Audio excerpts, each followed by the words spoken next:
going to go over the use of our new digital binocular microscope. Binocular means two eyepieces so we can see through. This on top is the camera.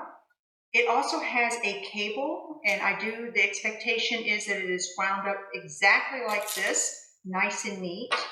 So you will connect one of this in the USB, and then you also have this end, which is the camera. Do not force this. It goes in only a certain way, okay?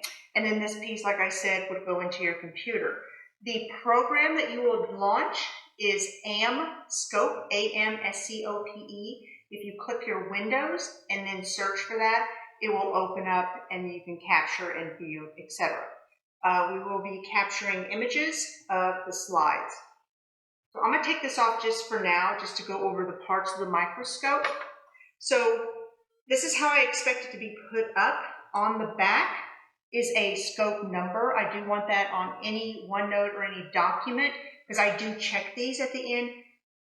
These are brand new, so we need to take care of our equipment. The power cord is loosely wrapped around the base, so I'm going to unwrap that and plug it into my lab cable. And the light is on the side, the power. If the light does not come on, there's a few places you can check. There is a dimming switch here, and it just rolls, so that might be closed down. So I'm gonna make sure that's all the way open. And then two ways to adjust the light. One is with the diaphragm. If you reach underneath, there's a little metal tab that sticks down, and you can turn that just like the iris of your eye opens and closes. The other one is called the condenser, and on the right side is a black knob. This moves the light source closer to the specimen or further away. So you might need to adjust that. Now, a few things on focusing and getting to the right lens. First of all, the knobs closest to the arm of the scope is the coarse adjustment. So when I move that, it moves the stage a lot. When it stops, don't keep turning it. It will break, and then the stage will be broken. So the only time I use this is when I'm on the shortest lens, which is 40 total magnification. And to calculate magnification on the lens, you will see like a 4, a 10, or a 40. And then it will also have the magnification on the eyepiece. And so in this case, it's 10, it may be 15, it may be 20. So 10 times 4 is 40 magnification. So that's the only time that I use the coarse adjustment. And then the revolving nose piece, I'm going to turn that, okay, and it will lock in. You need to hear it click. So this one, the yellow, is 10 magnification for the objective lens. So 10 times 10 is 100. And the last one we're going to use is the blue lens. There's a blue line here. And this one is 40 objective lens magnification. So 40 times 10 is 400.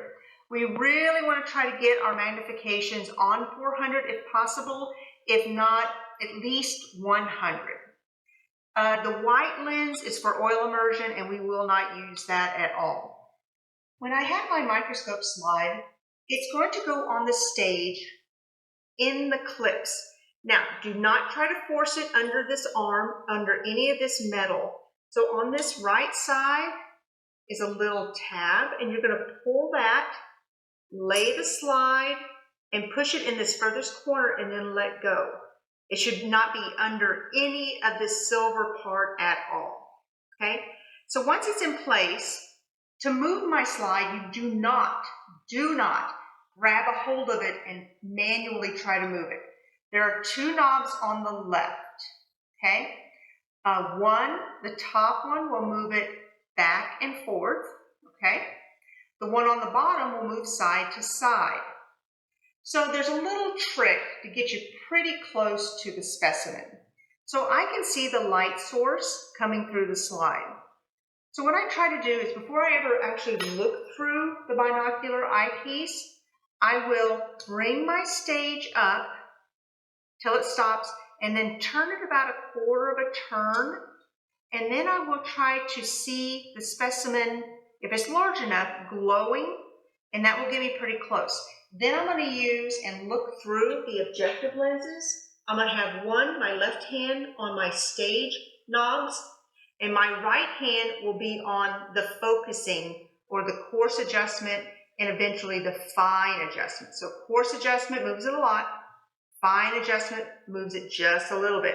So when I have this in focus, at this magnification, I might need to fine focus it a little bit, then I'm going to rotate it. It looks like it's going to hit it, but it's not. Now, since I'm on the longer lens, if I move this too much, it will break that slide in half. So from here on out, you're going to use the outside or the fine focus. So the thing about a microscope is when I'm on the 40X, I've got a larger area I can see the specimen. So as I get longer lenses and closer to it, so if this is my specimen, and then I go like this and then this, the area of the view gets smaller. So you got to make sure that whenever you're focusing, not only in focus for clarity, but it also needs to be dead center.